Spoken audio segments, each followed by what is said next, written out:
Satreskrim Polres Tasikmalaya Kota berhasil menangkap 2 pelaku penganiaya supir angkutan umum yang mengakibatkan korban meninggal di daerah Pancasila Kota Tasikmalaya.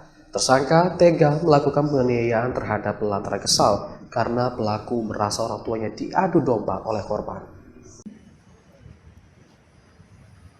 Satuan Reserse Kriminal Polres Tasikmalaya Kota berhasil membekuk 2 orang pelaku penganiayaan terhadap sopir angkutan umum yang berujung korban meninggal dunia.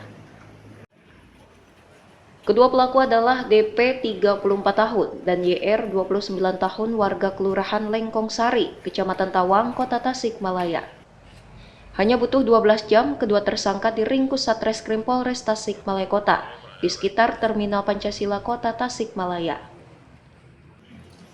Saat hendak diamankan, kedua pelaku sempat melakukan perlawanan yang berujung pada tersangka dihadiahi timah panas di bagian kaki pelaku. Kedua pelaku penganiayaan korban Yaya Sutardi, 48 tahun, sopir angkutan umum jurusan Tasikmalaya Ciamis. Korban dianiaya kedua pelaku di sekitar Pasar Pancasila, Kota Tasikmalaya. Meski sempat menjalani perawatan di RSUD Kota Banjar, namun korban akhirnya meninggal dunia pada hari Rabu dengan luka di bagian wajah, kepala, dan perut.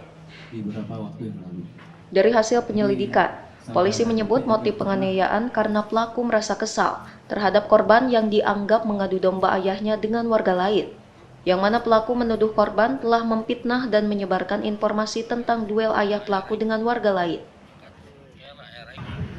Dari hasil penyelidikan dan penyidikan, jajaran Satreskrim Polres Tasikmalaya Kota telah menetapkan 2 orang sebagai tersangka, yaitu yang pertama adalah saudara DP dan yang kedua adalah saudara DR.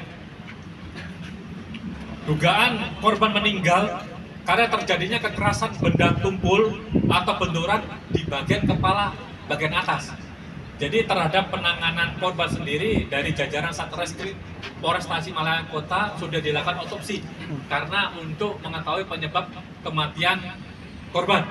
Sementara untuk pasal yang disangkakan adalah pasal 170 ayat 2 dan 3 dan atau pasal 351 ayat 3 KUHP pidana dengan ancaman penjara paling lama 12 tahun.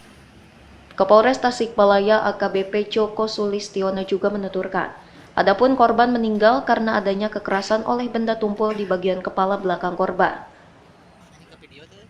Atas tindakannya, pelaku dijerat pasal 170 atau pasal 351 ayat 3 KUH pidana dengan ancaman maksimal 12 tahun kurungan penjara. Glenn Dikusnandar, Radar TV melaporkan.